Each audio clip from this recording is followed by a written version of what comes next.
കർണാടക ധർമ്മസ്ഥലയിലെ ദുരൂഹ വെളിപ്പെടുത്തലിൽ വ്യക്തത വരുത്താനുള്ള പോലീസ് നടപടികൾക്ക് തുടക്കം.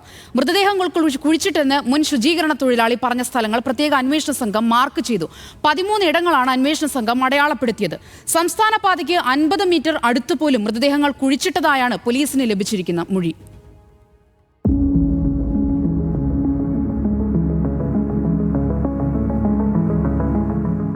1994 മുതൽ 2014 വരെ 100-ലേറെ മൃതദേഹങ്ങൾ കുഴിച്ചുമൂടിയെന്ന ധർമ്മസ്ഥല മുൻ ശുചീകരണ തൊഴിലാളിയുടെ വെളിപ്പെടുത്തലിന് പിന്നാലെയാണ് കർണാടക സർക്കാർ പ്രത്യേക അന്വേഷണ സംഘത്തെ രൂപീകരിച്ചത്.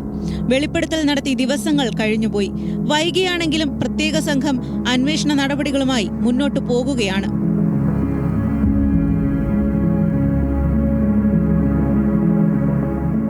കഴിഞ്ഞ 2 ദിവസവും മുൻ ശുചീകരണ തൊഴിലാളിയുടെ മൊഴി വിശദമായി അന്വേഷണ സംഘം രേഖപ്പെടുത്തിയിരുന്നു.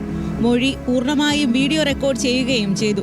മൃതദേഹങ്ങൾ കുഴിച്ചിട്ടെന്ന വെളിപ്പെടുത്തൽ വിശ്വാസത്തിലെടുക്കാത്ത അന്വേഷണ സംഘം മുൻ ജീവനക്കാരന്റെ മൊഴി വിശകലനം ചെയ്തതിന് പിന്നാലെയാണ് സ്ഥലം കുഴിച്ച് പരിശോധിക്കണമെന്ന തീരുമാനത്തിലെത്തിയത്.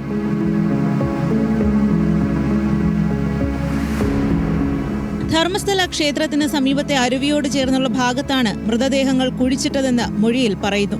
ഇതിന്റെ അടിസ്ഥാനത്തിൽ മുൻ ജീവനക്കാരനെ അവിടെ എത്തിച്ച് സ്ഥലങ്ങൾ കാണിച്ചു തരാൻ പ്രത്യേക അന്വേഷണ സംഘം ആവശ്യപ്പെട്ടു. നേത്രാവതി സ്നാനഘട്ടത്തിന് സമീപത്തും സംസ്ഥാന പാതയ്ക്ക് 50 മീറ്റർ അടുത്തും ഉൾപ്പെടെ 13 സ്ഥലങ്ങളാണ് മുൻ ശുചീകരണ തൊഴിലാളി പോലീസിന് ചൂണ്ടിക്കാണിച്ചു കൊടുത്തത്.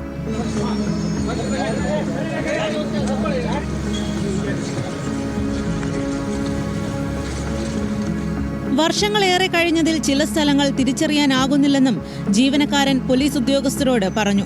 പിന്നാലെ 13 സ്പോട്ടുകളിൽ അന്വേഷണ സംഘം മാർക്ക് ചെയ്തു. വ്യാപകമായി കുഴിയെടുത്തുള്ള പരിശോധന പ്രായോഗികമല്ലെന്നാണ് അന്വേഷണ സംഘം വിലയിരുത്തിയത്. പ്രാഥമിക ഘട്ടമെന്ന നിലയിൽ ഗ്രൗണ്ട് പെനട്രേറ്റിംഗ് റഡാർ ഉപയോഗിച്ച് അസ്ഥികൂടം കണ്ടെത്താനാകുമോ എന്ന ശ്രമമാകും അന്വേഷണ സംഘം നടത്തുക.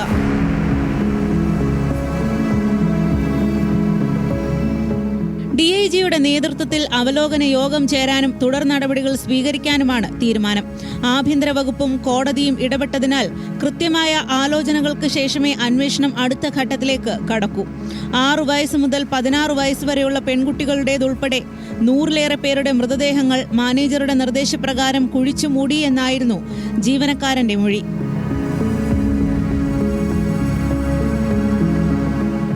അന്വേഷണം നിർണായക ഘട്ടത്തിലേക്ക് കടന്നതോടെ കർണാടകയിൽ തെളിയിക്കപ്പെടാത്ത പല കേസുകളിലും ഉത്തരമുണ്ടാകുമോ എന്ന ആകാംക്ഷ കൂടിയിട്ടുണ്ട്.